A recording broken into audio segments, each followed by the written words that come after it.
Hello, it's Jeta, and today I'm going to be taking a day out for reading. So I've been in such a massive reading slump lately, which is so annoying because it's finally summer and I have so much time for reading. And I just haven't been reading, which is really annoying. So I thought if I just read a whole book today, then I will hopefully get back into the swing of reading. So I'm going to read Shadow and Bone.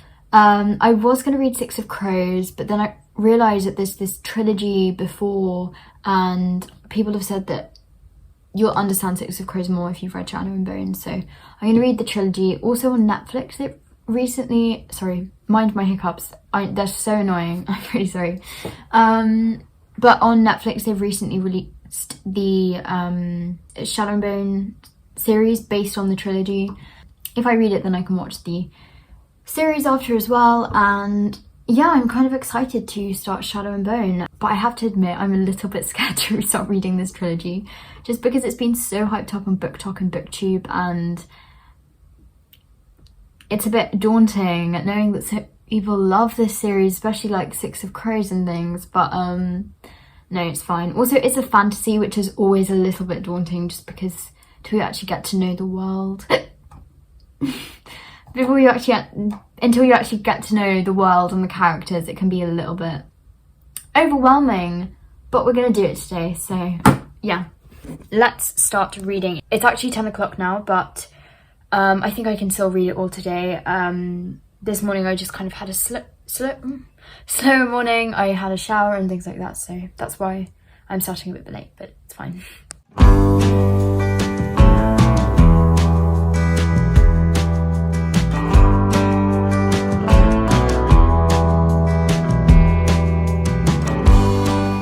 Okay, so I just got to chapter 2 and I'm actually really enjoying it so far. I did not think it would be this gripping. Also with like fantasy novels, sometimes it's a bit confusing in the beginning because you don't really understand the terminology and you don't really know what's going on. But the author kind of introduced things slowly and I really understood everything, which is really good.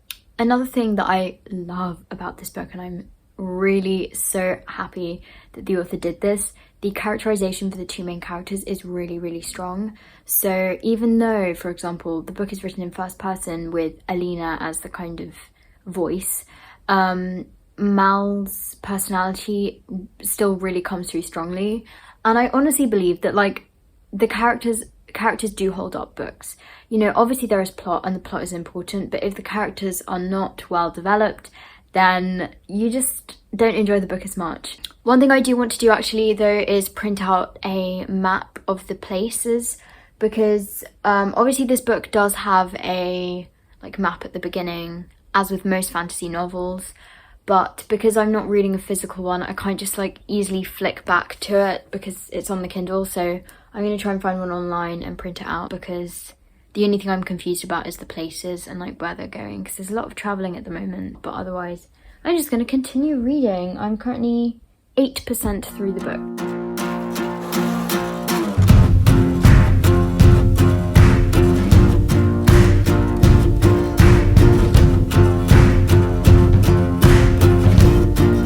Okay, I'm going to stop reading now to go and eat lunch because it's 12:40 and I'm really hungry, but I have gotten up to page 100, which is about 30% of the way through, and I'm really enjoying it so far. I mean, it's not like anything crazy in terms of the plot. I feel like it's quite a typical fantasy novel. I'm also very interested in the Darkling because I just want to know more about him. He's so mysterious. But yeah, I'm gonna go eat lunch first and then I will continue.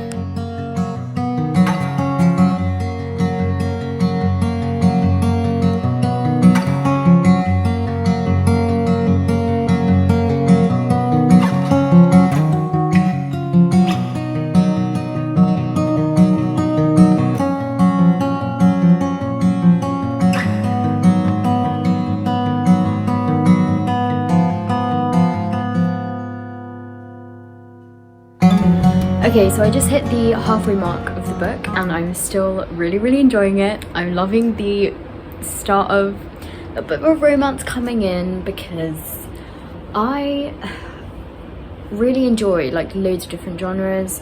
I love dystopians, I love fantasy, I read loads of classics, but in all of those books, if there's not a romance, I'm just not happy with it. I don't know what it is. I just really like the romance genre, and I think the best romance books aren't even books that are just solely based on the romance, like that's the plot. I think the best books are when there's a whole other plot and the romance is just like an extra layer.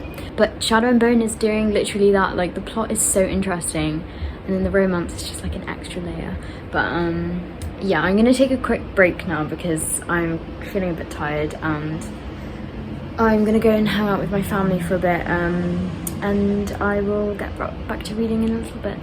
Also, sorry for the loud wind noise. My balcony door is open, but that's just because it's really hot today, and I shouldn't complain. I'm really happy about the hot weather, but also I'm dying. From 3 till 5, I didn't read at all. I just hung out with my family. My grandparents actually came round too, so I chatted to them, and then afterwards I got back to reading.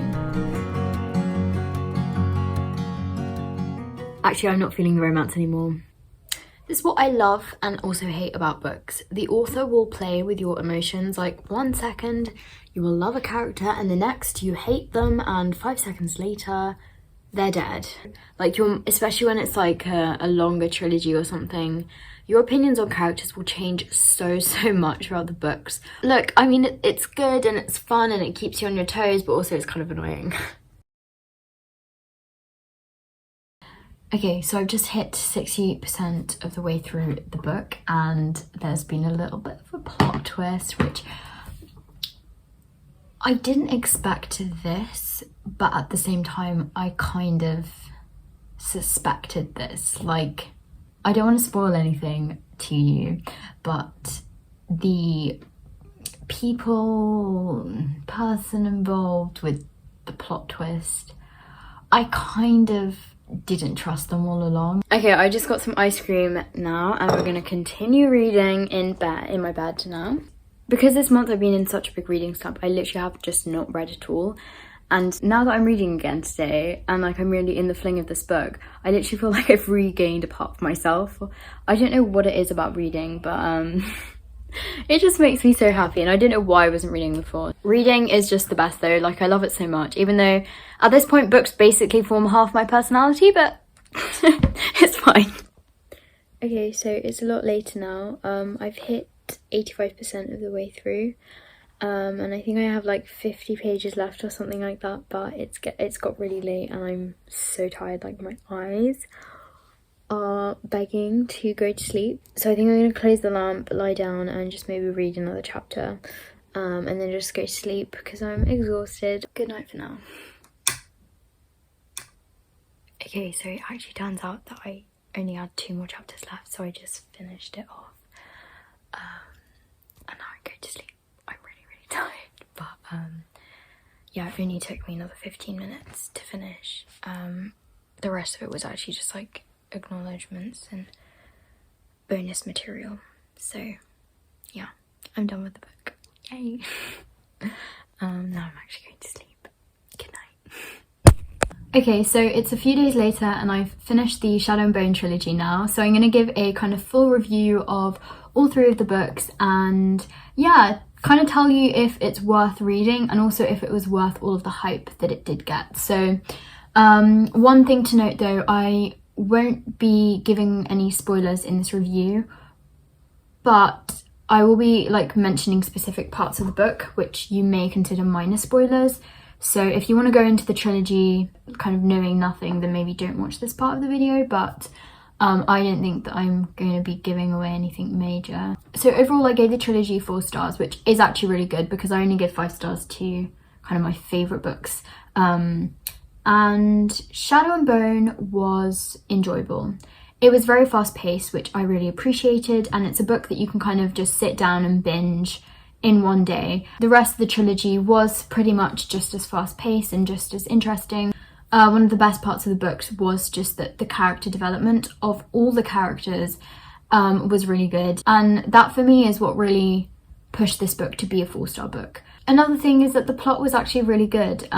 It was really interesting, really intriguing, and there were multiple plot twists that even I didn't expect. And that is quite impressive because with young adult books, for some reason, you can really frequently kind of tell that a plot twist is coming, or just kind of predict the book, which is a bit annoying because you do want to be surprised.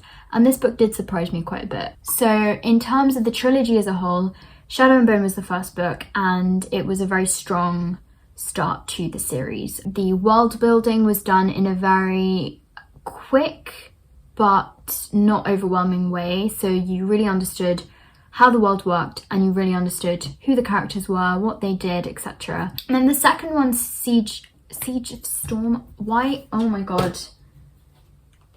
I do this a lot. I read books and then I just forget the names, which is not good.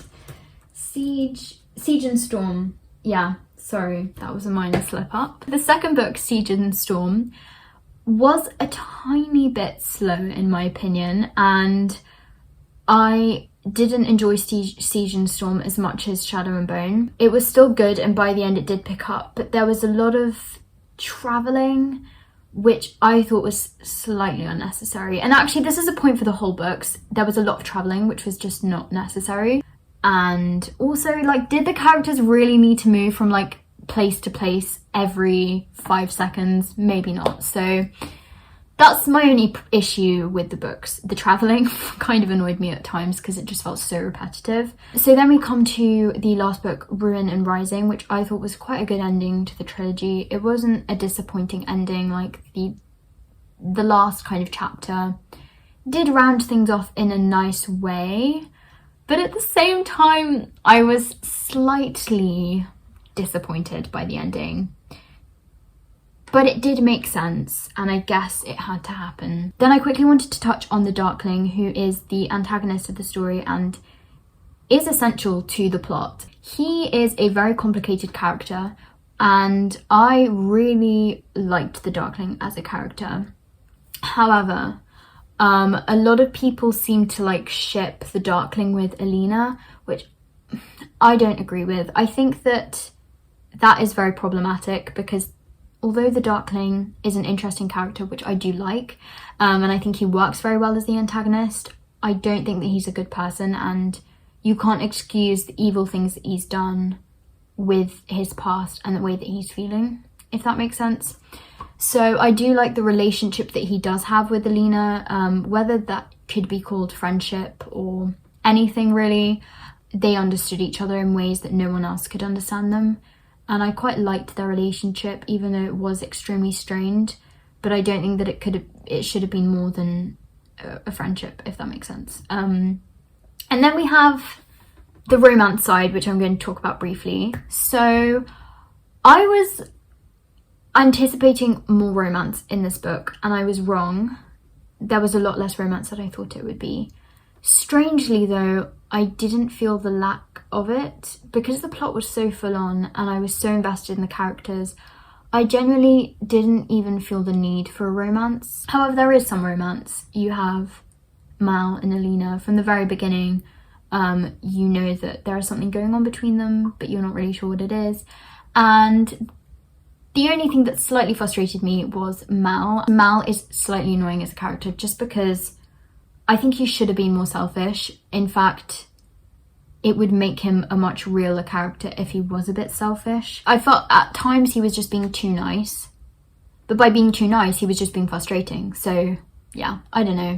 Yeah, so my feelings on Mal kind of just fluctuated throughout the book, but in the end I thought he was an alright character. So yeah, overall I think it is a great trilogy, especially if you love fantasy.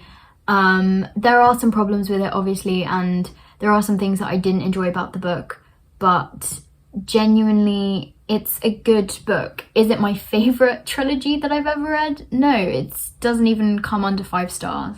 But if you're just looking for something easy and gripping to read, then I would definitely recommend Shadow and Bone. And I am so excited to read Six of Crows because literally everyone says that Six of Crows is 100 times better than Shadow and Bones. I will leave down a link to my Goodreads because once I read Six of Crows, I'll leave like a quick review for that on my Goodreads. So if you're wondering like what I thought of Six of Crows, then I guess you could just check out my Goodreads. And also quickly before I go, today is a Thursday and I'm uploading on a Thursday, which I don't normally do, but I've decided that over the summer holiday I'm going to try my best to upload twice a week, so once on a Thursday, once on a Sunday as normal. Obviously I'm going to try my absolute best to upload twice a week, but I might not be able to post every single Thursday, but Sundays are definite, so yeah, we'll see how I go with this. But yeah, thank you so much for watching and I hope you have a lovely day. Bye!